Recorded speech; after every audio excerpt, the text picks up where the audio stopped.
It's been a long off season without football, but FanDuel has spent it getting into the best shape of their lives. That means this. FanDuel is ready for more. More ways to play, more ways to challenge your friends, and most importantly, more ways to win. FanDuel also has new options for playing daily fantasy with your friends, because the only thing better than winning cash is winning your friends' cash. Right now, you can get a $20 bonus when you make your first deposit on FanDuel. Just sign up at FanDuel.com/Stephen A. Age and state restrictions apply. This is the Stephen A. Smith Show podcast. I'm Stephen A. Friday on the Stephen A. Smith Show. Happy weekend to everyone. Hopefully everyone's had a good week up to this point. I am SportsCenter's Matt Barrie, filling in for Stephen A. Smith today. You see NFL insider Dan Graziano joining me.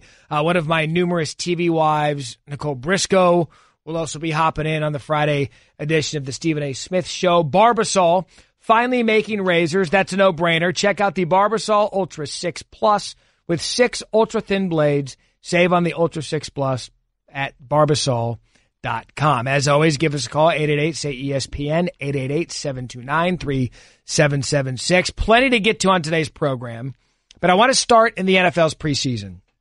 Last night, we saw a preseason game with the final score of 5-0. Yeah, man.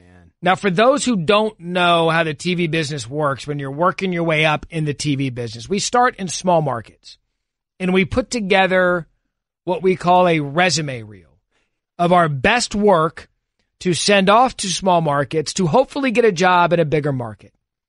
And what we saw last night, I believe, was a 3-hour resume reel for the NFL of why the preseason is just too long. Oh, man, don't get me started. I think it's 4 games too long. I just think we should get rid of all of them or just not watch them. I think that would be a big thing, right? Step one. Not charge full price for them. Last night, here's what you had last night. You had one of the trendier teams in the NFL that we believe is in the right trajectory in the Cleveland Browns. Right. In one game, you had their starting quarterback, who's got about a 70% completion rate, who led the Buffalo Bills to the playoffs for the first time since I think the Clinton administration. Yeah. You had him look like he almost shattered his wrist for no reason.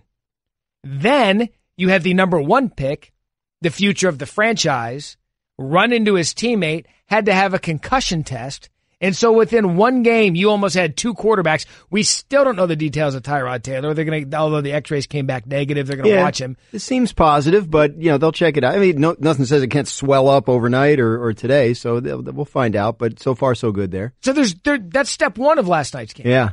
Step 2 is that these players are paid professionals. I'm going to watch college football next weekend from noon to 2 a.m. And you know what none of those players had? Preseason football. That's true. Where are we with this? Well, it's a business, right? I mean, the owners have a 20-game schedule. It's the 16 regular season games and the 4 preseason games. So if each team has 10 home games, right? You're going to give that up. They're going to want to know where the money's going to come from, right? If you give up all the ticket prices, all the parking, all the concession sales for your 2 preseason home games, okay, fine, nobody likes watching those, but how am I making that money back? And so far there hasn't been an answer to that, which is why it's a non-starter. So, the league has talked to the players for years about we'll cut back preseason games, we'll add regular season games. Players don't like that because 16 regular season games is already plenty for what it does to their bodies. So, yeah, this is it's amazing because the commissioner of the NFL is on record as saying this is an inferior product, preseason football. And yet they continue to put it out there. And the reason is, there's a revenue pot, and no one's interested in allowing it to get even 1% smaller. 5-0 is a joke. It is. Baseball it's a joke score. to the product. It's a joke to the players. And here's the other thing: would they say money? Would you agree with me that the Cleveland fan base is one of the more passionate NFL? That stadium may have been half full because people aren't going to go because they know what it's like to watch it. People paying for the product aren't going. Well, except that it comes with your season ticket package. So you're stuck paying for it, right? If you have Brown season tickets, that's in there, and you've already paid for it as a means of getting your 8 regular season games. But don't you think if you've invested a little bit of your income, you're like, you know what the hell, I'm going to go see these guys play. It's dress rehearsal night. They're on Hard Knocks. They're a fun team to watch. Some people said that, but certainly not a stadium's worth. And you did see a lot of empty seats. Look, preseason games are lousy. They're unbearable to watch. The one thing that has juiced this preseason a little bit is the rookie quarterbacks.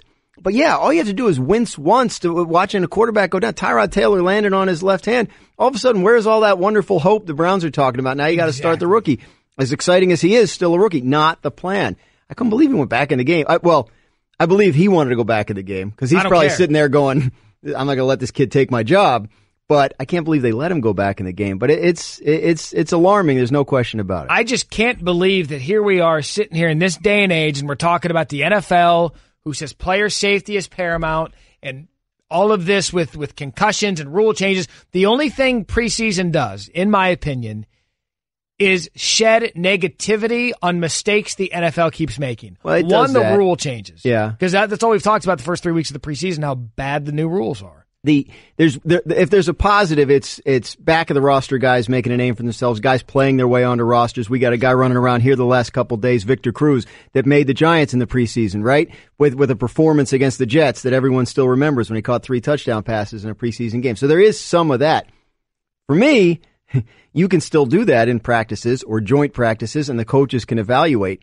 What you gain from watching guys in actual game action, I think, is way outweighed by the risks and the silliness and how bad it looks and how bad it makes your product look. You brought up Victor Cruz. He joined me this morning on SportsCenter, and I asked him this, and I set it up to him just like that. I said, Victor, you're one of these players, 3 touchdowns, 2010. You used the preseason to catapult your career. And then I asked him, what do you think should happen with the NFL's preseason? Here was his answer. I think 4 games is a lot. I think we need to cut it down, or the NFL needs to cut it down to 2, maybe just 3 games, just so you can get those games out and then keep it going. How do you get everybody a look then with less games? Well, that's what training camp is for. Obviously, You come into training camp, you know whether a guy is good or not like this. I mean, once you see a guy run a route, and once you see a guy catch a football or block or tackle, come the games, that's how you know your talent level. So come training camp, and then into 2 or 3 preseason games should get it done. All right, so here's my solution to the preseason slap fest we saw last night. 2 games, okay? Because if we look at the preseason as a whole, there's 4 preseason games. If we add it all up and we're being fair, I would say that the starters and the stars probably play a combined 3 quarters, probably. Yeah, and some of them not at all. Not at all. So and we'll get to that with Gurley in a second. So you've got a combined 2 quarters, right? Maybe 3.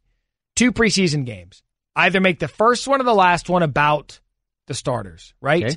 Give them first half, and then the second part, the first part of the second half, and then make the second game about the camp bodies, the rookies, and the guys that need game action and reps. And you should be able to, by then, as a talent evaluator or a coach, figure out if this dude's good enough to make your roster. I think you're being too generous. I would abolish preseason NFL football. I think it's a blight on the sports landscape, and we'd all be better off if it went away. Honestly, I just don't think any positive value, I don't think, is justified when compared to the potential negatives and just how horrendous it looks. People get so fired up, football's back, and you put on a game, and then by the second quarter, you're like, this is terrible. Is this football? Right? So no. So now, I mean, more so than preseason games coming up, yeah, college football next weekend, and then the real games, the NFL games, the real NFL games that start the weekend after that. That's what you're fired up about. This just looks like football. It's just, it's got all the sounds. They got the uniforms on. Yeah, that's about it. NFL insider Dan Graziano, Matt Barrie in for Stephen A. Smith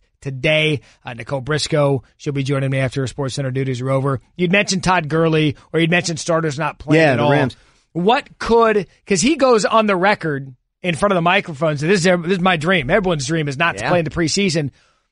He's one of the marquee stars of this league. With him coming out and saying that, what's not to say? We see Le'Veon Bell with his franchise tag just decides to show up. He does it all. When is this going to start to become a snowball effect? Because luckily we haven't had too severe of a season-ending injury yet. Knock on wood, dress rehearsal weekend in the NFL.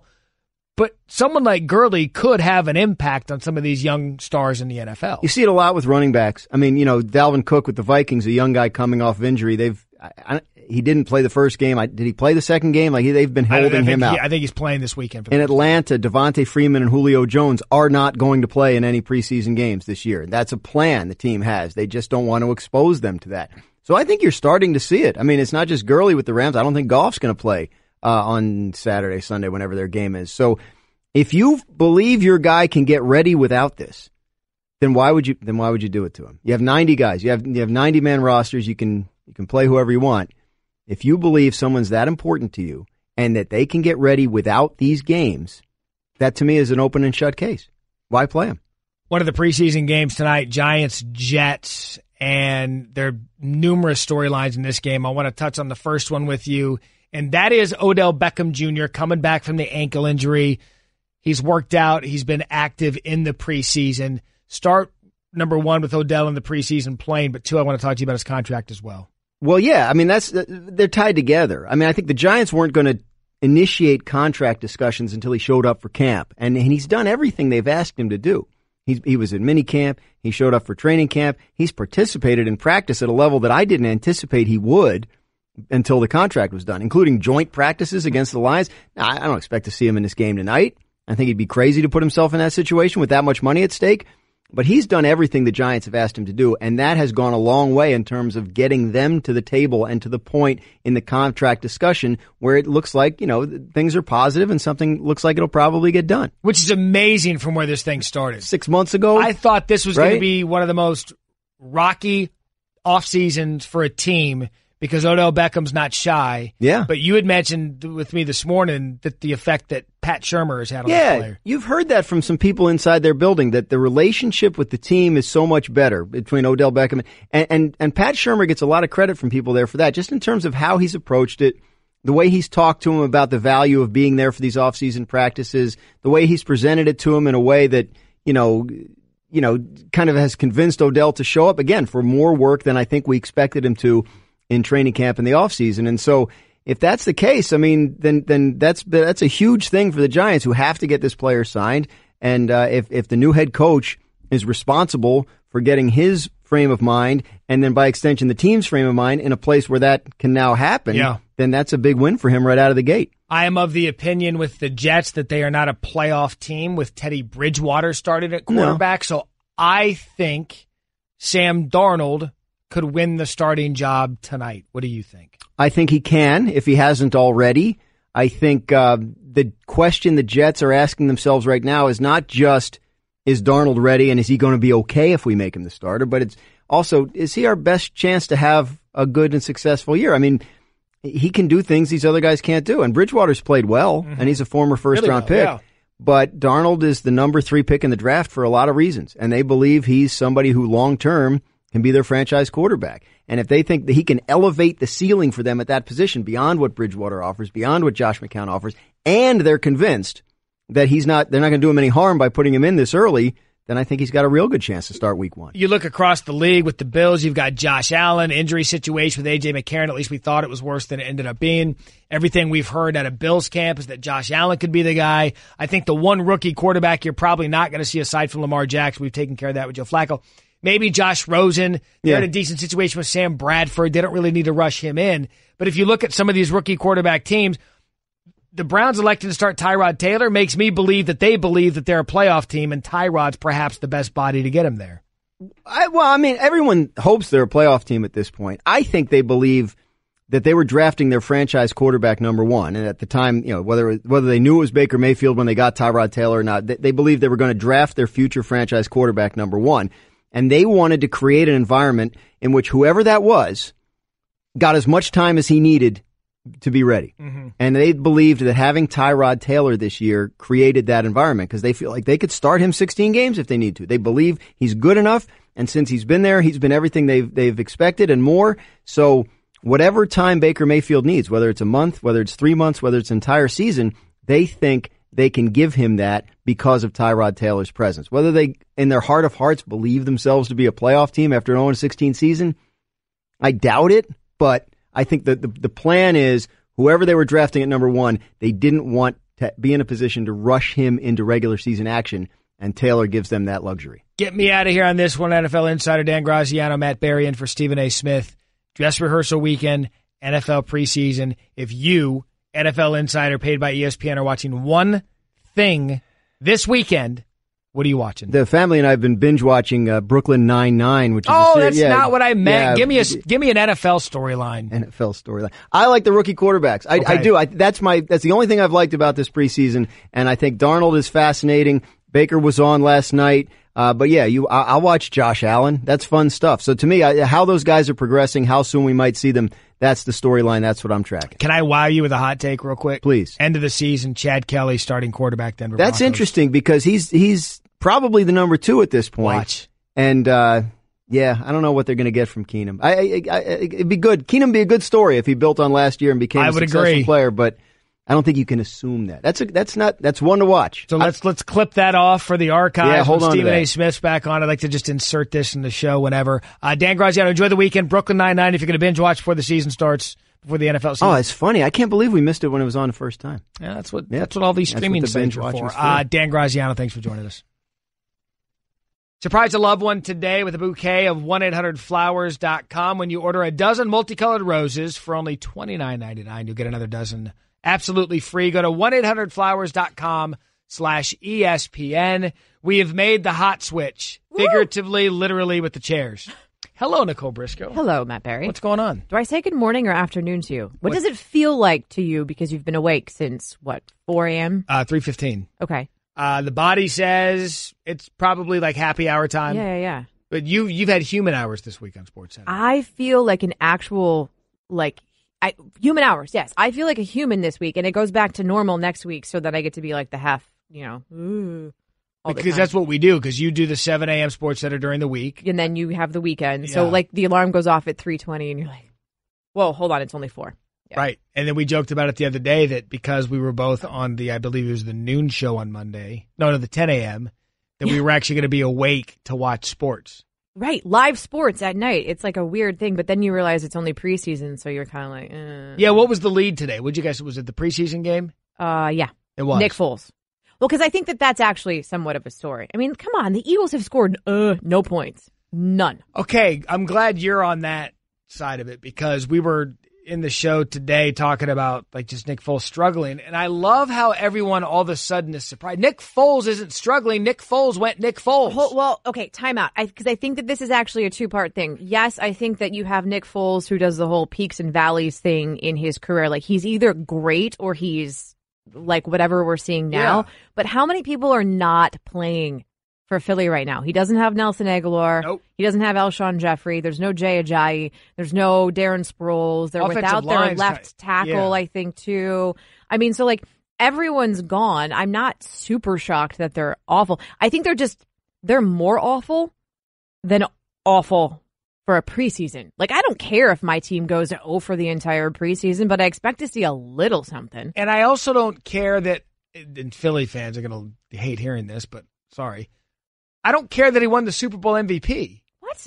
I don't people win the Super Bowl MVP and they're like, for the rest of their career. You can show up in one game on the biggest stage and make 3 big plays and win a Super Bowl MVP. But he didn't, though. He was solid throughout the postseason. He was really good during the postseason. Right, he was magical. Right. He doesn't have that magic, and I think the shoulder's probably bothering him more than what he wants to lead on.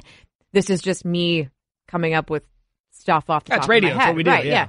I think the shoulder's bothering him more than he wants to lead on. I think he also knows that this is probably his last opportunity to prove that he can do it at this sort of level, because as soon as Carson Wentz comes back, barring another injury, Nick Foles never sees any more playing time. Ever. That's right. So this is it. So he's like, I got to go out there. I got to find the magic again. So I think that he's one of the quarterbacks right now that's actually under the most pressure. So, but you just said it there.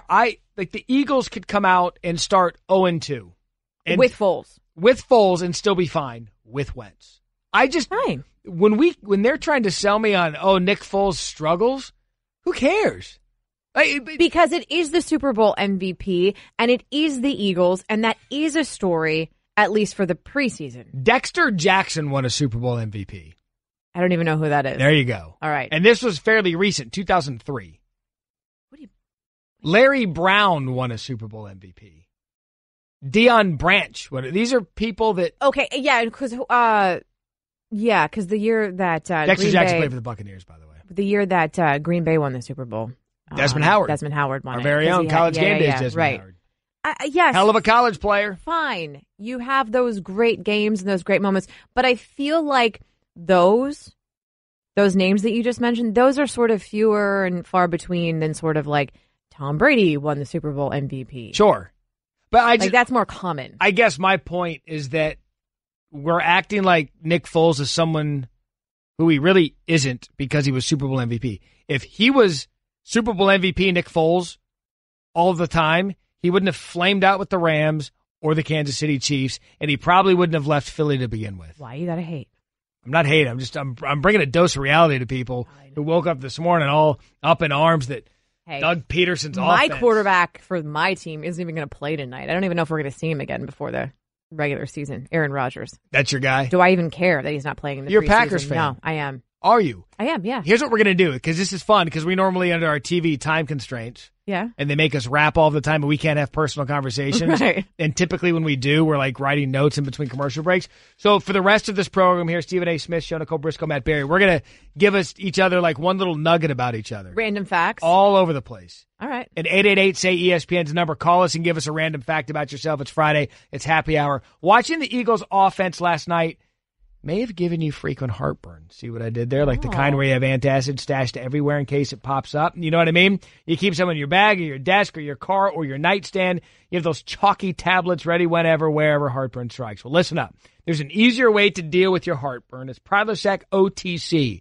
Just one pill a day will last a full 24 hours with zero heartburn. Kick your antacid habit. It's possible with Prilosec OTC. Use as directed for 14 days to treat frequent heartburn, not for immediate relief. Coming up next, why it's time to advance the Urban Meyer and Ohio State conversation. That's next. Stephen A. Smith Show on ESPN Radio.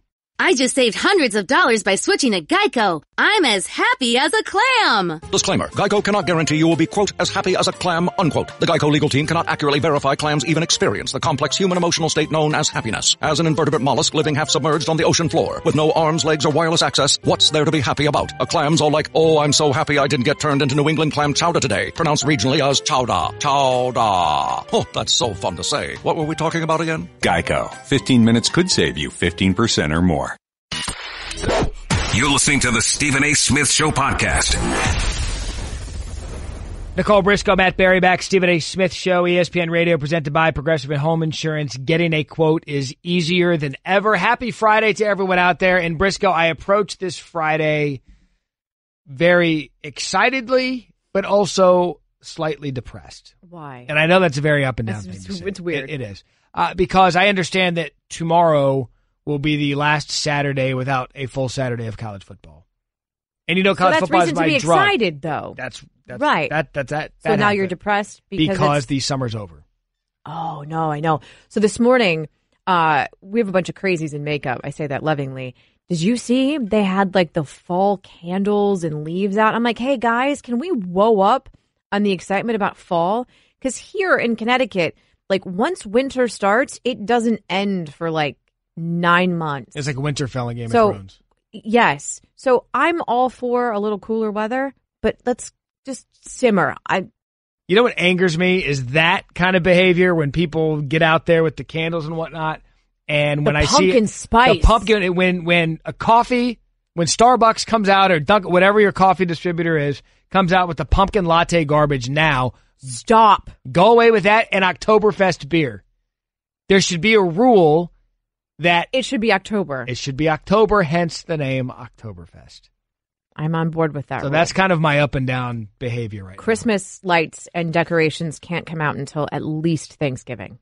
Not till after. I go after. That's what I mean. Like I'll let you start prepping behind the scenes, but do not turn those on. When do they have to come down? I'll give you until the first of the year. If they're still up Jan 2, we got to talk. Yeah. Jan 2 is when it should be takedown day. Yeah. National takedown. You cannot leave them on anymore. And do you get the idea too that things are starting to come out earlier and earlier every year? Yes, my husband and kids were at Lowe's yesterday, and there was like full on Halloween Thanksgiving decor out at Lowe's. What is it? It's August 20. Kids aren't even back at school. When does that start? I think it starts Monday for most of the kids here. Okay. I think some kids are already back. 888-SAY-ESPN. When is the appropriate time to start celebrating things? Because I'm with you. It's too early. It's way too early. Let's just live in the moment a little bit. Can we not appreciate the last weekend of summer? What are you doing with your last weekend of summer? A lot, actually. I'm working. Friday, Saturday, and Yeah, Sunday but then to you work. and your wife, I always live vicariously through you and your wife's plans after work because I've got kids and you guys don't. Right. So I'm like, where'd you go yesterday for what's going on brunch? today? Right. I think we're going to do a little of that. A little bit of brunching, hang out by the pool one final time. I'm afraid the pool water might be too close to getting cold again. Because it's been cold at night. Can you heat it? I can, but I choose not to. Yeah, but this is like your last go, so you got to give it like the heat. Because I can't get in the water unless it's like 85. So I understand why you like don't want to heat it, but if this is like your last go, you got to give it a proper go. I probably should, or maybe I just go with what nature gave me, which is a cold pool. Because once football season starts, I'm done with everything, including talking to my wife. Come Saturdays, like I come here to work. I do SportsCenter 7 to 9 a.m. Eastern. All right. I go home. I knock back a Bloody Mary. I watch the end of College Game Day. Right after Corso's picks, you can set a clock to it. Right. I'm open mouth snoring for the first half of the noon games. Okay. Hour and a half nap. Okay. And then I wake up, go back to the fridge, grab something to drink, and then I'm watching football from essentially 1:30 to 1:30. That's my Saturday. This sounds like a dream. I'm just talking about the nap part. Again, kids, you don't. And like if I turn the TV on, I have to struggle against, but mommy, I want to watch Mickey Mouse or something like that. I was like, no. Mommy wants to watch this or daddy wants to watch this. I consider one of my greatest accomplishments this summer. Yeah. The fact that I got our oldest, who's 4.5, to know who Tiger Woods is just by looking at his face. That Mommy's, is impressive. that's Tiger, right? Yeah. So like over the last couple of weeks, we've been into golf and, she's been watching and she knows Tiger and she can identify him. She knows that he wears red on Sunday. It's a huge win for me. Huge. That's great parenting. Thank you. Yeah, that's good. I fail in everything every day, but that's a win. I'd like to hear from those out there as well. Stephen A. Smith Show, ESPN Radio, Nicole Briscoe, Matt Barrie filling in. Because this is usually typically, I'll use up, I'll try to stack one more level of house equity with Ashley this week and weekend because she's about to become a football widow. So I'm going to try to stack up and do everything that I need to do to put myself and my franchise in a good position to succeed for the next 4 months. Oh, I see where you're going here. Yeah. This is a transition in the making. Right. So you have to see where you're going with your franchise, put yourself in a good position to succeed. So if you have any good tips or advice that I can try out on Briscoe, she'll be radio wife today, and I'll say, like, okay, try this on her and see if it would work. Okay. So I can play along with this. So, yes, if they call in and say, I'm going to do this for you. Do I then get the next 12 weeks of 12 hours of a straight Saturday just snoring away to the TV? Yeah, and you know what I typically do, too, is I'm a big schedule watcher. So, like, I will purposely... If there's just inevitably 1 week in college or 1 week in the NFL, there's just a bad slate of games at one time slot. So let's just say the noon games 1 week are just really, really bad. Right. I don't mention that to her. And I say, you know what, honey? Let's go get brunch on a college Saturday. And has she not figured out yet? Has she not followed along enough to figure out? No. She didn't ask. So then I'm the greatest guy ever on a college football Saturday. We're going to brunch mid-college football, and I can get back for the 3:30 Eastern game, which is always really, really good. I actually have no problem with this. I feel like it's fair. It is. Of course it's fair. I came up with it. Can you adopt me when I have can I just be like your adopted? Sure. Okay. Yeah. Come on over. Just TVs, Bloody Marys, naps, all kinds of stuff. It's college football season. Dream. We get close to college football season, and it was a relatively quiet summer in the world of college football. Until the last, 2 weeks? Until the last 2 weeks in the Urban Meyer paid administrative leave. And then now the 3-game suspension based on the press conference we saw on Wednesday night. And I think we all agree by watching that the PR department failed miserably. Ohio State failed miserably in their message to the public for the first time. Yeah. And it was botched. It wasn't good. And we sit here now, and I've been reading opinion pieces for the last 36 hours about why this was wrong at Ohio State and why this was wrong with Urban Meyer. And I don't think you can find anyone that's going to disagree with that. We all agree on that. But I think now it's time to advance the conversation. But how? You advance the conversation by asking yourself, how do we make sure this doesn't happen again? I totally agree with that, but that's not what this was ever about for Urban Meyer and Ohio State. And you can tell that by the conversations that they had and how that came out in the apology, the statement, right? This was never about, we're sorry that Zach and Courtney Smith have this awful relationship and some sort of domestic violence issues have come. I get the impression that this was about, you had this dirty laundry, you had skeletons in your closet, and you let them come out. You embarrassed us, and now we're sitting you because you embarrassed us. That's what this is about. So how can we talk about this can't happen anymore? How can we make sure it never happens anymore when that's not what it's about to begin with? Because you don't let people like Zach Smith in your program to start. And that's where it's complicated. And that's where, and we'll get into that because Kirk Herbstreit on SportsCenter the other night, I thought came up with a great idea. Because now what you're looking at over the last decade or so, decade plus, you've got in college football, Penn State, Baylor, Ohio State, and now the issue at Maryland with DJ Durkin and the coach and the player dying. And if you look at all of these things, and I know all of these instances are different in severity, but it doesn't make them any less severe. If you know what it would in terms of. I know exactly what you're talking about. And all of them have the same thing. We all go back to the same thing. It was a failure for the person in charge, the head coach, to open his eyes and see what was really going on. I have no doubt in my mind that Urban Meyer knew exactly what was going on. I think it's all of us. And you never know. Look, the bottom line is when it comes to two people, you can look at me and my husband, I can look at you and Ashley and think they've got a great marriage, right? You can go to dinner with a couple and you can think they're great. You never know what's going on behind closed doors. Sometimes you don't even know what's going on behind closed doors of your very, very close friends, right? We see that play out so much, right? The problem here is there was a loyalty that Urban Meyer had to this guy's grandfather, right? Earl Bruce, yeah. And that's the kind of thing like that you have. It doesn't have to be the guy that got you into head coaching. It can be the guy that got your kid into a school, right? And then you feel loyal to that guy or that guy's kid. You want to pay it forward in some way. It's the messy stuff of life. And I think that's the part that we're kind of forgetting about here. Here's what Herbie said on SportsCenter is to answer the question of how we do our best to try to stop and prevent things like this happening again. I think Ohio State, I think every school out there should hire a former FBI detective, some kind of somebody that has a background in investigating, put them on the staff. Their entire job is to focus on the coaching staffs, their wives, their children, the players' girlfriends, the players' children if they have them, and that's all he does. And the coach that way can rely on an investigator to be able to look into some of these things that continue to maybe bubble up, and then that investigator can go to the head coach and say, hey, here's what's happening. Here's the report this week. What do we want to do about A, B, and C, as opposed to relying on a head coach.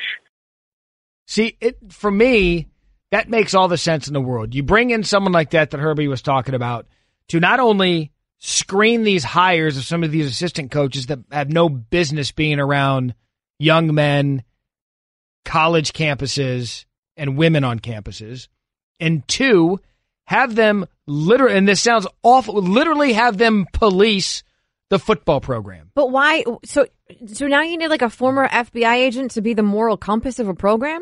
You don't need an FBI agent to be a moral compass. You need someone that actually has morals to be the moral compass. Head coaches just aren't. Head coaches are they've got their blinders on and they care about wins and losses. That's it. They're paid to win and lose. Well, don't tell me that the university feels any different after what we saw this week. They don't. Right. But if you bring someone in whose job isn't about wins and losses, it's to make sure that the kids are staying, that the coaches are, even before the coaches get in. But what is the motivation for the university to want to do that? If the university and the head coach with his blinders on says, this guy is going to help me win, right? With his blinders on, that guy over there, John Doe Sr., is going to help me win. Yeah. Why wouldn't you want John Doe Sr., who can help you win, on your program? And now you're going to have the FBI guy that you're paying and be like, no, he's not a bad dude.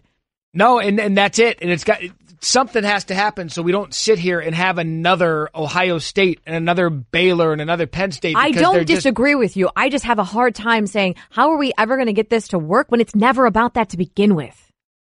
And that's the problem college football has as we get to the final off weekend of the season that instead of talking about and celebrating my favorite sport on the planet, we're sitting here discussing a football team, which, by the way, the kids that are on Ohio State's football team had nothing to do with this. No, and let's be honest. And they're loaded.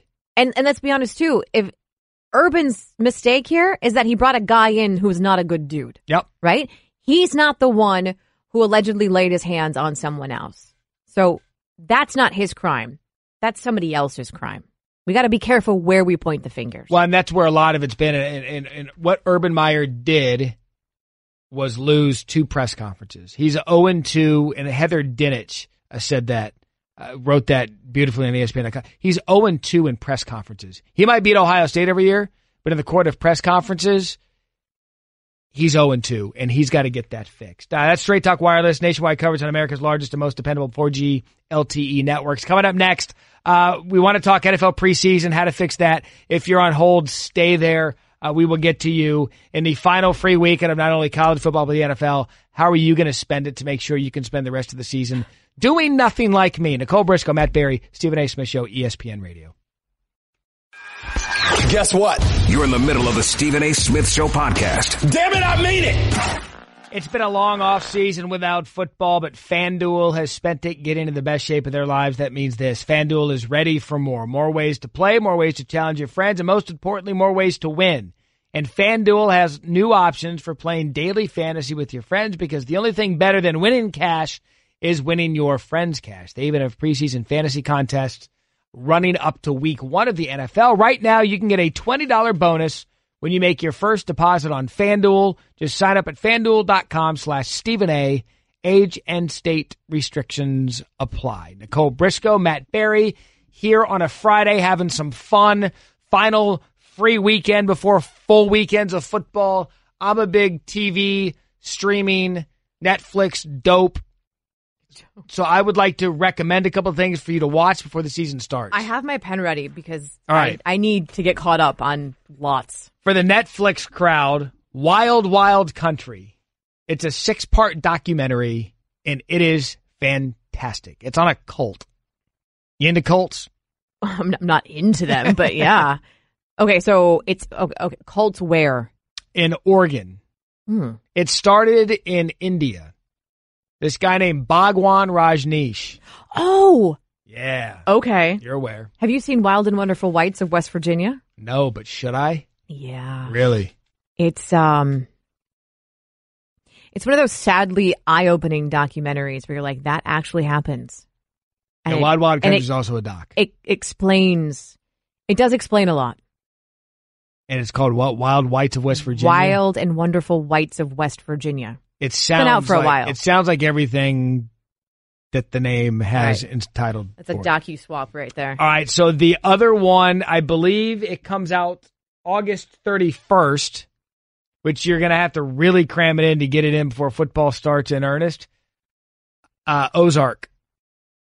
It is on my to-watch list. Ozark, I'm telling you. But this is like season 2 of Ozark, right? Yeah. Yes. Now, here's the deal with Ozark, and I tell everyone this with certain episodes, with certain shows. You have to let it breathe a couple of episodes before you pull off, because it's fantastic. Okay. You notice that I'm not actually adding anything to this conversation? No, like Blue's Clues. Is that still a thing? No, thank you. Blue's Clues isn't a thing? No, it's not a thing. I can tell you all about Princess Sophia, though. I'm out. It's terrible. Pass. That's why a nap and a Bloody Mary induced nap. Coming up next, our caddy and yours, Michael Collins, is live in New Jersey. Tiger Woods is currently on the course. I have it pulled up on the television screens here. Phil Mickelson went nuts. And Nicole Briscoe just has a thing for Collins, don't you? I do. I don't know what it is. I just want to hug him and kiss him and... Is it the beard? No, I think it's just I just want he just like a big old bear hug. All right. Well, we'll make him your couch snuggle buddy to watch Wild Wild Country. See, and lucky for you, we don't have TV restrictions holding us back. The TV man's not going to hold us back. No. So when Collins comes on, we'll all have fun with him. That's coming up next. Stephen A. Smith Show, ESPN Radio. That's just a sample of what you'll hear on the Stephen A. Smith Show. Weekdays at 1 p.m. Eastern on ESPN Radio and the ESPN app. It's been a long off season without football, but FanDuel has spent it getting into the best shape of their lives. That means this. FanDuel is ready for more. More ways to play. More ways to challenge your friends. And most importantly, more ways to win. FanDuel also has new options for playing daily fantasy with your friends. Because the only thing better than winning cash is winning your friends cash. Right now, you can get a $20 bonus when you make your first deposit on FanDuel. Just sign up at FanDuel.com/Stephen A. Age and state restrictions apply. This is the Stephen A. Smith Show podcast. I'm Stephen A. Number 2, Stephen A. Smith Show, ESPN Radio, ESPN News. Nicole, Briscoe, Matt, Barrie sitting in for Stephen A. Smith on a Friday. The flu could be just around the corner. Be prepared with a flu shot from CVS Pharmacy, including those at Target or Minute Clinic. Get your flu shot today. No appointment necessary. Visit cvs.com/flu for details. We've got you covered at CVS Pharmacy. We also have you covered in the world of golf because the FedEx Cup playoffs have started. And Briscoe, you know this when we talk about golf. Our caddy and yours, America's caddy, co-host of the world-famous Maddie and the Caddy podcast. Shameless plug. Subscribe, Apple Podcast, ESPN app. Michael Collins, not joining us on TV by old school telephone. Hello, friend. Hello, friend. We do. Maddie and the Caddy, the podcast got everybody covered. We usually cover everybody on SportsCenter, but now we're just doing it across the airwaves, baby. I feel like we're all getting gypped, though, because we can't see it. Did you see him this morning? I've seen him across the board this morning. So he was on Get Up, and he had on the full caddy attire with the bucket hat. Yep. And then I saw him on SportsCenter. I don't get to do the talkbacks with him anymore. I think they're all like thrown off because I always like blow him a kiss at the end, and I think everyone's like, "Ooh, what's she doing?" It's getting awkward so funny now. How uncomfortable people got the fact that you went mwah. Like, you just blew me a fun mwah kiss. Why is and everybody that? was like, ooh, Wait, I don't know. No, SportsCenter hosts aren't supposed to actually have fun with their analysts. Well, no, we're trying to avoid an HR situation on air. Oh, come on. Hey, Collins, she referred to the bucket cap. I did. A second ago. Please tell us why you're wearing the bucket cap. It's actually for a good cause. Yeah, so I got the yellow Titleist bucket cap or bucket hat on today. And the link just went live. I literally just retweeted from Titleist what they put up. So Jared Lau, who was a member of the PGA Tour family for a while, and I'm sure everyone knows, like, he lost his battle with cancer not too long ago. He actually would have turned 37 this week. So Titleist early this week gave all their players bucket hats and baseball caps that are yellow, because that's what Jared used to wear. And now they have them for sale to the public, except 100% of the proceeds go to his family. So not one penny is being kept by Titleist. They're giving all the money from the sales of these hats to Jared's family, kind of to support them, in the future now that Jared's not around to do that. So I just kept thinking when I saw the bucket hats and realized what they were going to do, I remember what one of my heroes said in journalism, and that was one of our colleagues, Stuart Scott. When he gave his speech, he said, when you have cancer, you fight like hell. And when you're too tired to fight, you let someone else fight for you. And Jared's too tired to fight, so it's our job to fight for him. And since when it comes down to it, we're all family. And especially in the golf community, it's an even tighter and smaller family. So the fact that we get to kind of pick up the fight for him means something. Michael Collins, golf analyst, joining us now here on ESPN Radio. I mean, it just happened a couple of weeks ago. Right before the PGA Championship. Yeah. So I know the golf community and some of these players are out there mourning. Caddy, I don't brag often, but I would like to have Maddie and the Caddy take credit for the Phil Mickelson and Tiger Woods scenario, because we essentially picked when it should happen and where they should play. Am I right or am I wrong? I'm not saying, I'm just saying. You know what I mean? So, Nicole, if you want to hand Matt some Ben Gay so he doesn't pull a muscle, pat himself on the back. What is it? Yeah, no one's ever. What is it that you said the other day about why golfers? No one's ever pulled their fat. Yeah, that's. You know what? All of these guys that work out and end up getting hurt and stuff. What never gets pulled? Fat. Mm-hmm. You never hear someone say, I can't play tomorrow because I pulled my fat muscle. Don't you think, though, like, we need to work on the trash talking? Like, I kind of liked Tiger's, what am I at, minus 180? And then, like, it was his own little mic drop moment, kind of. But I feel like if they're up for $9 million, I realize it's not their own money, but if they're up for $9 million, it's like a pay-per-view event. Like, we kind of got to work on their trash talking just a little bit. Of course, and that's the problem. The problem with this thing is it's pay-per-view, but the $9 million is not coming out of their pocket. And I even said to Phil, like, this part didn't make the air, but I got it on camera because I filmed him when he came off of 18 on Wednesday. And I go, look, you got to play for something that ain't money, but something that's going to sting. And I threw it out to him. I said, how about this? Loser has to caddy for the winner in the par 3 contest at the Masters. Ooh. And? Because that would What did he sting. say? He goes, he paused and he goes, well, you know, Tiger normally likes to have his kids caddy for him. And, you know, I usually save that spot for somebody special, you know, and so I don't want so. And he hemmed and hawed, but he said, I like the idea of us playing for something non-monetary. And I looked at him and I go, yes, but it has to sting. And the reason that I like the Masters thing is because now you can't be like, oh, I can't carry his bag because my back. You're only carrying 4 clubs. You don't even need a bag. Just what's going to sting is you got to put the jumpsuit on with the other guy's name on your back. Hey. And you know, and you're going to have to take pictures with that. And guess what Christmas card is coming out and being sent to your house? Yes. With you in that jumpsuit. Like, there's no money that you can put on that.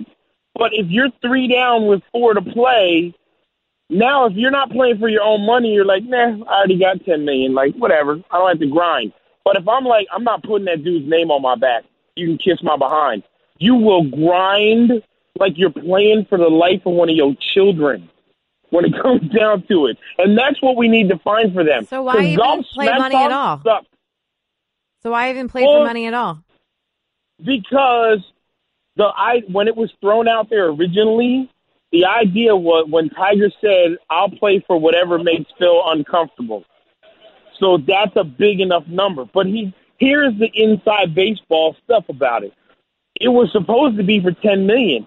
And you know who stepped in and put the kibosh on it? PGA Tour. Oh, boo. Why? Which because FedEx got $10 million for the FedEx Cup. They don't want 2 dudes playing for the same amount of money as the FedEx Cup. They'll have a bunch of side FedEx Cups going on. Correct. And guess what? Guess who's making these 2 dudes throw out cash money in order to be able to put this on? PGA Tour.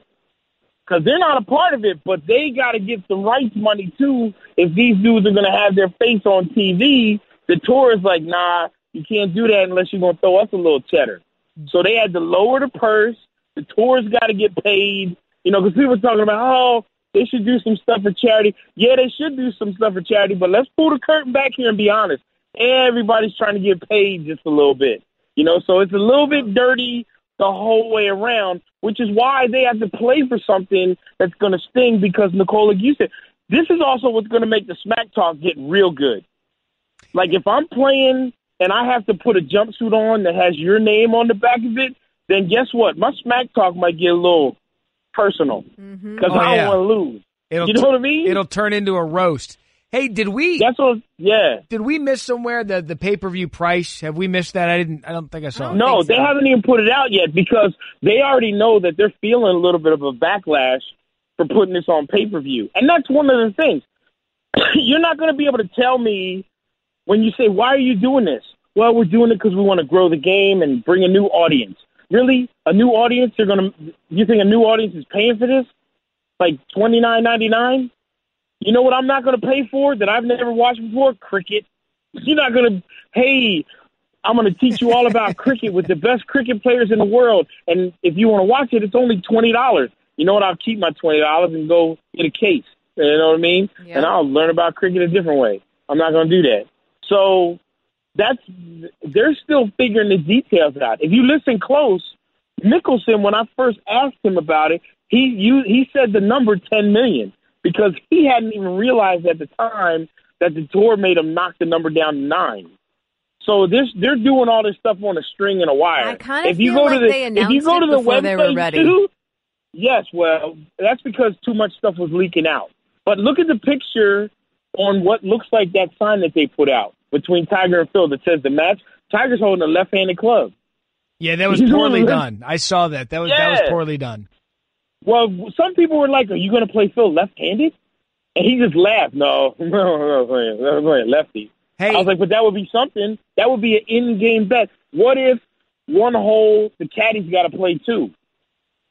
Oh, I'm all in on that. I would love to see that. See? Michael Collins, ESPN, joining us now. Stephen A. Smith Show, ESPN Radio. Nicole Briscoe, Matt Barrie on board. Real quick, I want to know the honest truth. What has more buzz in New Jersey right now?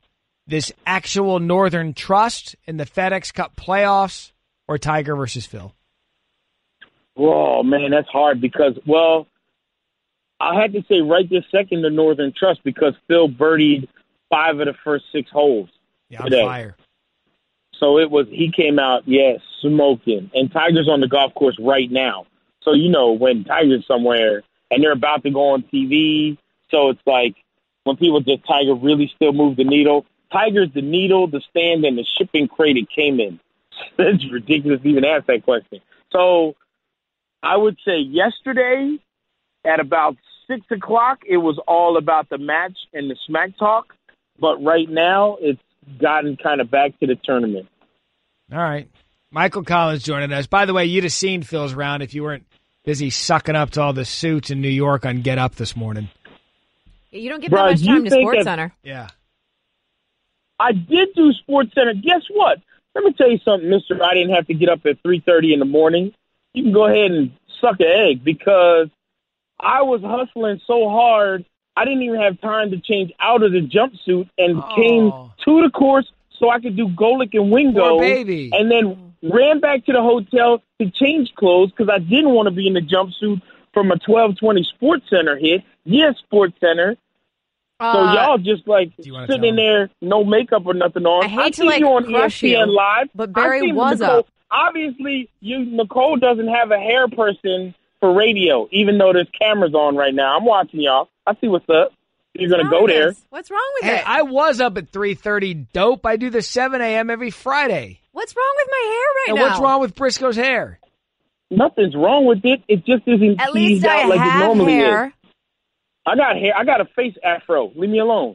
And I use butter and Our trash balms talk and oil. just got better than Phil and Tiger. Right, we're running. I know. Collins. How about that? You've been on too Our many trash talk shows is today. better than theirs. Hey, go be on what's next? OTL. Go be on OTL. They're calling for you. Keep making fun of me, and you guys will be doing Sports Nation on the Ocho. Michael Collins, ESPN Radio. Appreciate you, bud.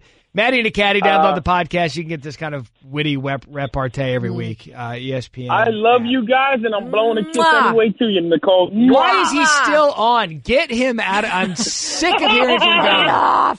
Get him out of here. ESPN Radio, presented by Progressive Insurance. Protecting your small business is a big deal. Cover what you've worked for so hard for. Visit progressivecommercial.com. I'm trying to figure out what's wrong with my hair. I It's think you're straight today. I think. Yeah. And he's not watching. He's in the media room. You know what? You're right. I'm giving him too much credit. Yeah, come on. What am I That's thinking? all he came on to do was troll on the 5th show that he's been on today. Just miss him. So we were getting ready for today's show, and we get this email chain going back and forth. And I didn't read the last part of your sentence that says, I love the Atlanta Falcons, and I'm not even a fan. And then I saw what they were doing, and then it all made sense. It all made sense. Yeah, Because please first of all, so the Falcons have had this thing for the last year in their new stadium. You can take your family to a game, and you can feed them at a game for very reasonable prices. Like you don't have to buy a hot dog for $19 It's at the opposite of Mercedes-Benz. Cowboy Stadium. It's brilliant. And they had made some announcements earlier this year that they were also going to have beer. That was at a reasonable price. Well, they announced in the last 24 hours, craft beer. So good beer. Like, I'm not a beer drinker, but you are. But you can go down there and get a craft beer for $5. $5. But how is it like a shot glass size? No, it's an actual beer. An Really? actual beer that would probably $5. $5. Like if you go to the grocery store and buy your craft beer, right? And like we'll just say the 6-pack, right? Yeah. Is it $5? Oh. No. It's 12? right. 8? Right, but that's for like 6, right? Yeah. The point is, like, it's not that much more. You're out of the game. Like, I can fall on the $5 for a beer sword, and it's a good beer, as opposed to like I go to Wrigley, and I can get a Pabst for like $12, and that's just like insulting my senses, right? Yeah. But I can go to Atlanta and actually have real food, real beer, and it's not going to set me back like I took my kids to like my whole family to name your restaurant in the city. And you're spending $20 just for the Privilege table of, and tap water. Right. So I love the Atlanta Falcons without actually loving the Atlanta Falcons at all. Is it one of the great gaffes, though, in stadium planning history that they have a Chick-fil-A in the stadium? No. And the bulk of Falcons games are on Sundays, yet Chick-fil-A's aren't open on Sunday. Yeah, but how many things happen there? I don't care. It's the Falcons. It's where the Falcons play. It's not about that. No, because they've had so many events there. They have concerts. They have college football games. They have all of that. And I also think, because it's not like they have the Chick-fil-A open and then come Falcons Sundays that it's closed and that particular thing is not open for business. They change it into something else. Oh, really? It's not like a Chick-fil-A logoed storefront I in think the stadium? it might be, but then they change it into something else for Sundays. So it's not like this closed up storefront that's just like Nunya on Sunday. It's something else. You can still go to that place. You just can't get Chick-fil-A. Is that one of the greatest marketing plans, though, in history? Yes. Because I have this theory that they probably make more money being closed on Sunday than they would if they were like if you take out overhead and everything that it takes to go with it, them closing on Sunday makes people want them more. Right, because it's supply and demand. Like think about how you're clamoring right now for college football, right? Yep. It's supply and demand. You can't get it, and now suddenly you want it. And now suddenly you want it even more on Saturday because you can't get it the next day, and now you really want it on Monday because you couldn't get it on Sunday. Yeah, that's Chick-fil-A in a nutshell. Yeah. You know who hasn't perfected that? NFL. And NASCAR. Thursday, Sunday, Sunday night, Monday. It's too much. Give the people wanting something. That's where I'm at with the NBA. Like, the NBA has perfected the 365-day-a-year news cycle, but at some point, like, I don't care where LeBron's vacationing or doing this tour. I don't care. Just give me a break. Just let me breathe and have some Matt time. And when I do hear from you when it's quiet time, I don't want it to be about your dramas and your controversy du jour. Like, I want it to be about something that I need to know about. Like yesterday, Adrian had the news about rules changes. Okay, I can take that. I can digest that in 10 seconds and move on to my time in the off season. I'm good with that. But hit me with that later. Hit me with that in October. Like when the season's just about to start. You really? Yeah, because the NBA's gotten into this world where after that, then it's Summer League. And then after the Summer League, there's all this stuff, and it's okay. I think what we just did here on the Stephen A. Smith Show, Nicole Briscoe, Matt Barrie sitting in, I think that we have just decided that Chick-fil-A is actually a guide to life. Leave people with a day to want more. So what do you do if you're the NFL? What would you change? Preseason. How many games? 2. If there has to be a preseason, which I don't think there has to be, because like I said last hour, I'm going to be watching college football next weekend, wall to wall, with teams that didn't play any preseason games. So if you just have to have one, you have 2. And in your 2 preseason games, be it the first game or second game, let starters play a quarter and a half. Like the professional athletes, how much practice do they need? Not many. And they have OTAs and mini camps. They've already been there. So then you do one for predominantly the starters and stars, if they elect to play. Right. And then the next game is for the rookies, the guys, the camp bodies that are trying to fight to make the roster. That's it. Preseason. That's what I think get preseason's about. Preseason is not about the stars. Preseason's about the guy who's trying to steal roster spot number 50 from the guy who might be penciled in at 56. And you know Thursday what I mean? night football, out. I used to love, back in the day, like 4 years ago, I spent 7 years doing NASCAR coverage, right? Yep. So I was gone on a Thursday, came back on, maybe Monday morning, and I would always miss all Saturday and Sunday because we were on the air. Yeah. And NASCAR races aren't short, right? So it's 36 weeks a year that. I used to love Thursday Night Football and Monday Night Football because those were the two games that I actually got to see. But now that I'm like a normal person and I can see within reason, I can see all the games. Now I'm less likely to watch those games. Right. 'Cause it's like I get it all. And I don't want, and the other thing is, unless my team is playing on Thursday, I don't want to ruin my Sunday. Like I kind of want to cherish my Sunday. Like that's how I grew up. Football Sunday. That's what I want to do. That's why the tenor of the NFL has changed, because it was always about Sunday in the NFL. Yes. It's always about Saturday and college was football. Special. And Monday night was right. It was a thing. Now Thursday just kind of gets in there and they run out those color rush uniforms like the Seahawks playing in highlighter green is going to get me to my TV to watch them play the Buccaneers on a Thursday night. What is that? But use it as house equity if you want. Oh, there's an NFL game on it. Oh, you know what? Let's go to dinner. Always use it to your advantage. It's been a long offseason without football, but FanDuel has spent it getting into the best shape of their lives. That means this. FanDuel is ready for more. More ways to play, more ways to challenge your friends, and most importantly, more ways to win. And FanDuel also has new options for playing daily fantasy with your friends, because the only thing better than winning cash is winning your friends' cash. They even have preseason fantasy contest, which might be fun, running up to week 1 of the NFL. Right now, you can get $20 bonus when you make your first deposit on FanDuel. Just sign up at FanDuel.com/Stephen A. Age and state restrictions apply. Matt Barrie, Nicole Briscoe, in for Stephen A. Smith here on the Stephen A. Smith radio program. I'm a squeaky toy, and I've got one job, getting chomped on by this little ankle sniffer. So pardon me for feeling inept compared to Geico, who does so much more. Like while I'm getting slobbered on, Geico is creating cool technology like their mobile app, which lets people pay their bills or file a claim. Plus, Geico is the fastest growing auto insurer for the last 10 years. Is it too much for me to ask for one more feature? Fast and friendly claim service like Geico, maybe? Oh, great. I'm getting buried again. Geico. Expect great savings and a whole lot more. You're listening to the Stephen A. Smith Show podcast. Matt Barrie, taking to the top of the hour to the Will Cain Show here on ESPN Radio. Stephen A. Smith. We had talked about preseason and the merits of whether or not we should have it, but we can't do anything about it. It's here. Right. And this is known as dress rehearsal weekend, third preseason game, where most of the starters go in and play. One of the big storylines coming in, rookie quarterbacks. Which of them can earn starting jobs this weekend? Okay, so let's start with the one last night. Yeah. You've got Baker Mayfield and Tyrod Taylor. Did you hear that that's over, by the way, Tyrod? We had this moment on SportsCenter last weekend. How do I not know it's over now? It's over, yeah. I had to break it to you that it was Tyrod on SportsCenter last weekend. And now you're breaking it to me that it's over? Back to Tyrod. Yeah, I don't know what to tell you. Just by that, okay, dude doesn't deserve to start just because he can't decide what he wants his name to be. I think it's a bit much, but yeah. I just take away his football career because he's like wishy-washy. Yeah, that's what would you do?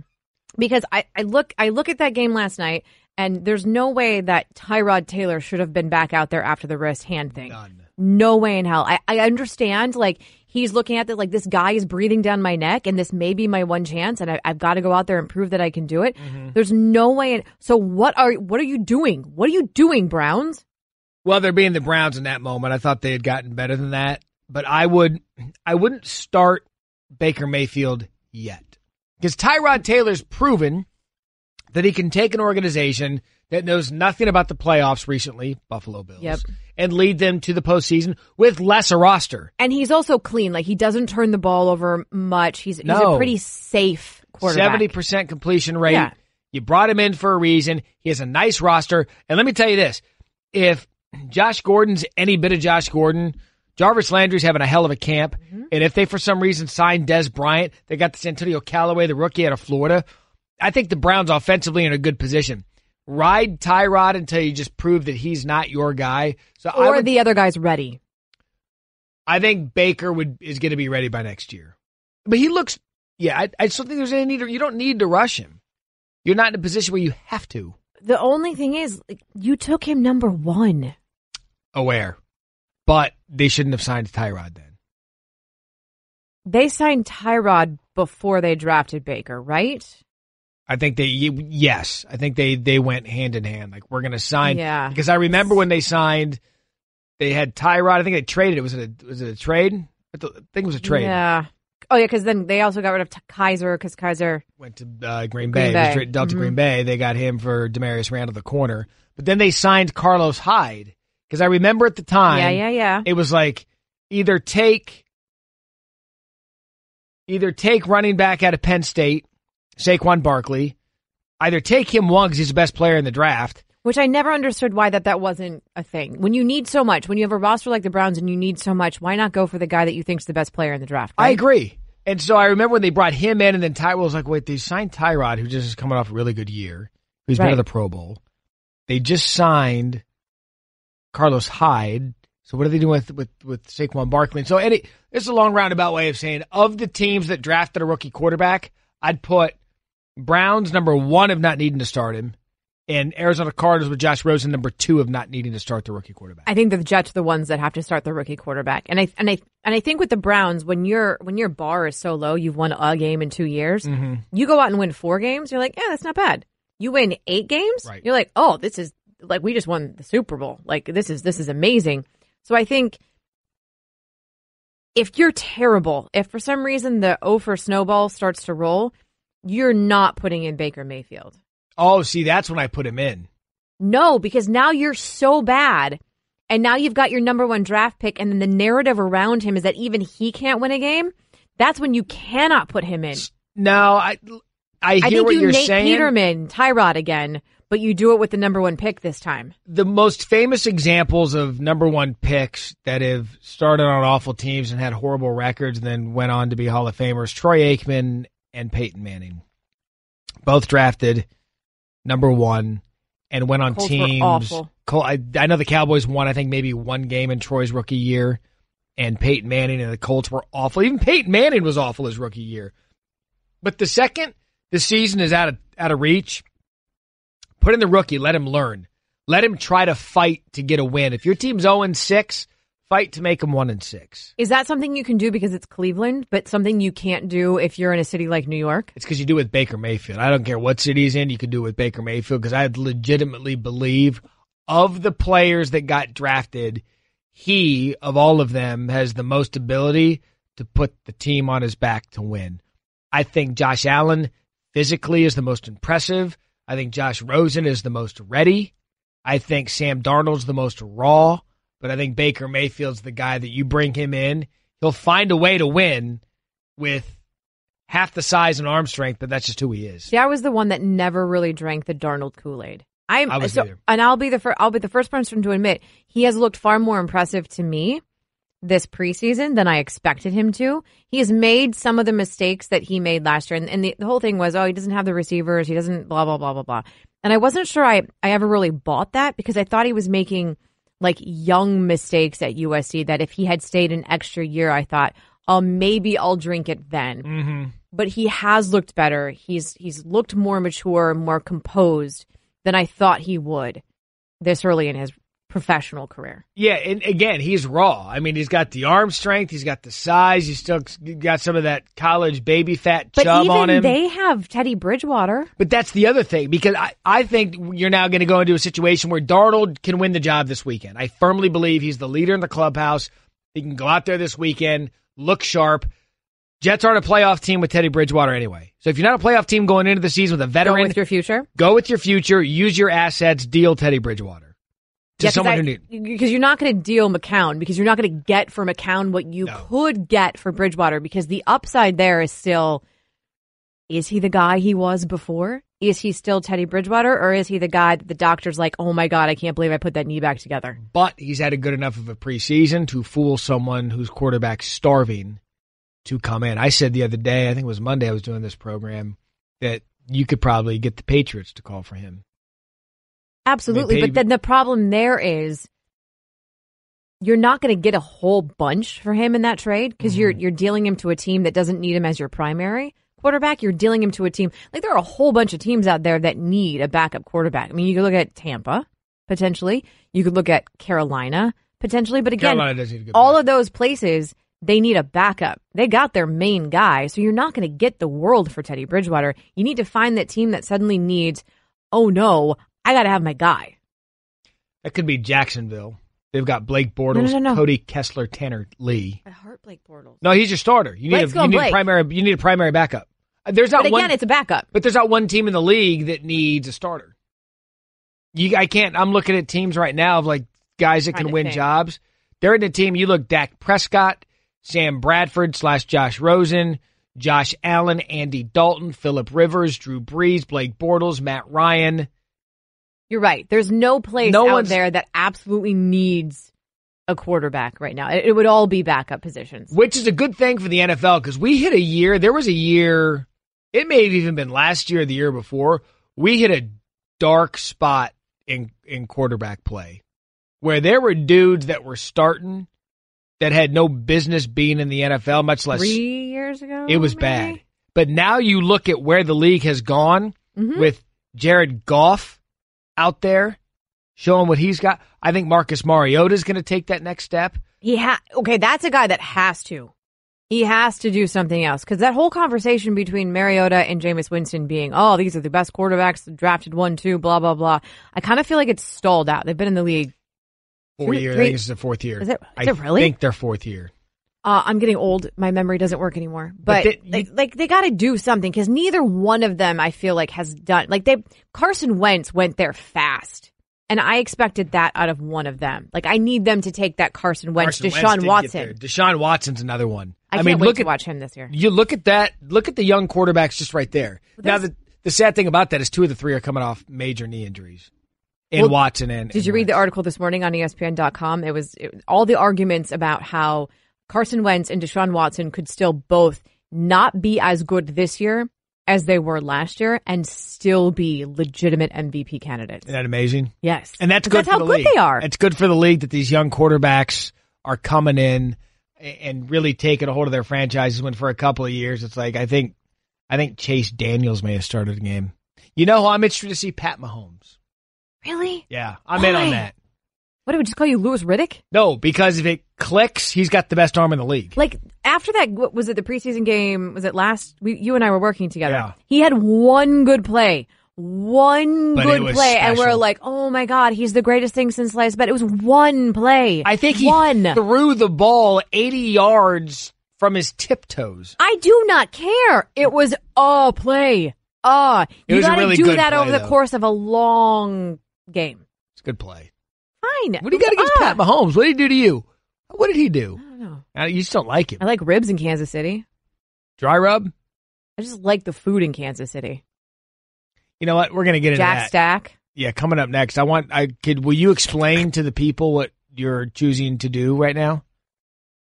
Oh, yeah. Let's talk. I was like, what am I choosing to do right now? Let's talk about that. All right. Because going into the season we're going into, there's a reason why you're doing it, but Nicole Briscoe will explain coming up next what she's choosing to do. Or not do. As we go into fall, one of the great times of the year. When you're hiring, you don't want to waste time sorting through dozens of irrelevant resumes. You want an efficient way to get the short list of qualified candidates. That's why you need Indeed.com.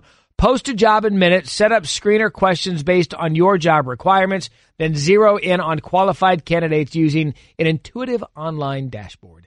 Discover why 3 million businesses are using Indeed for hiring. Post a job today at Indeed.com/hire. Search for greatness. Search Indeed. Briscoe's life choices and denials. Coming up next, Stephen A. Smith Show, ESPN Radio.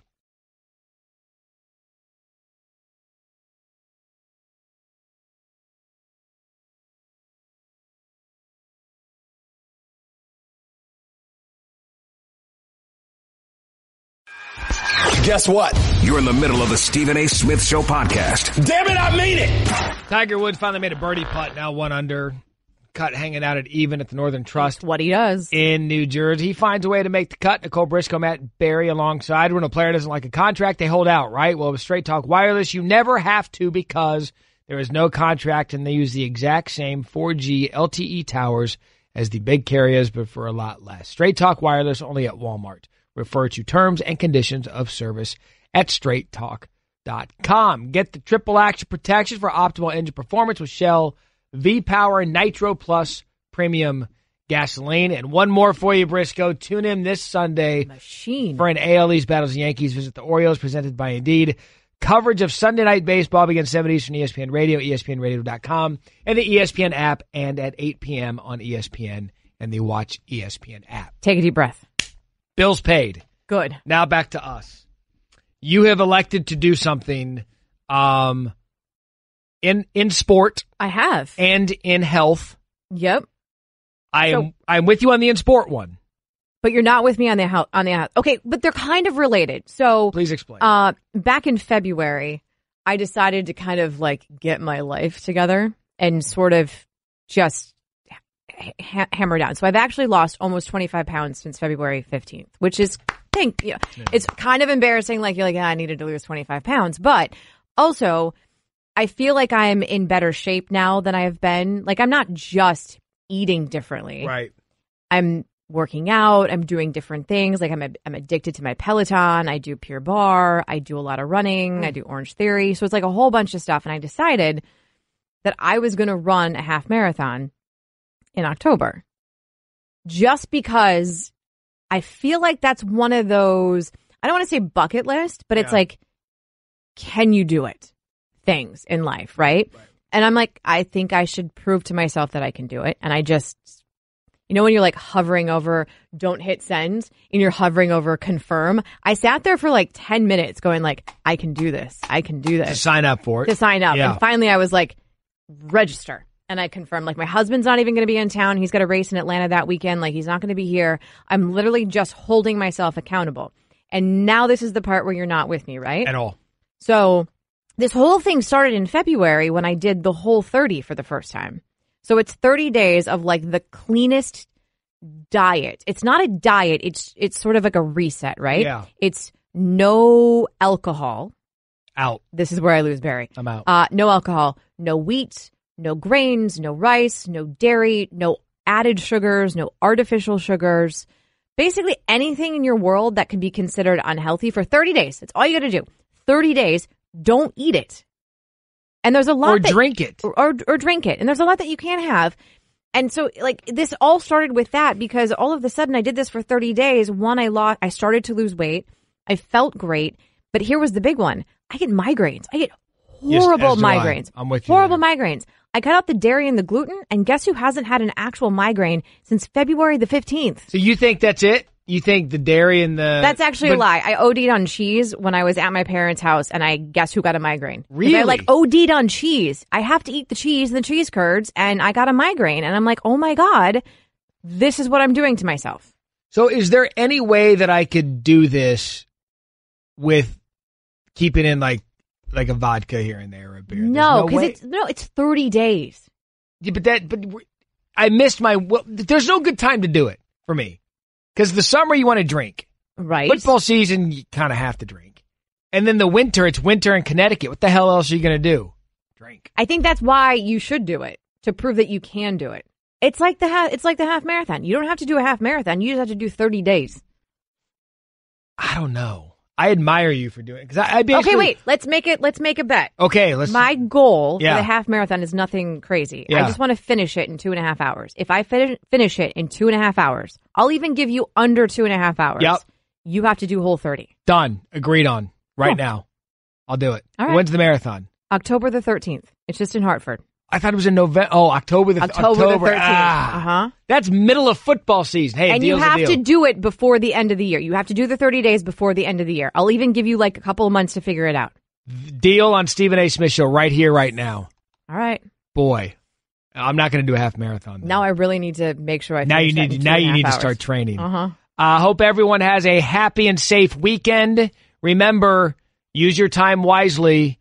It's the last time before football season. So do nice things for your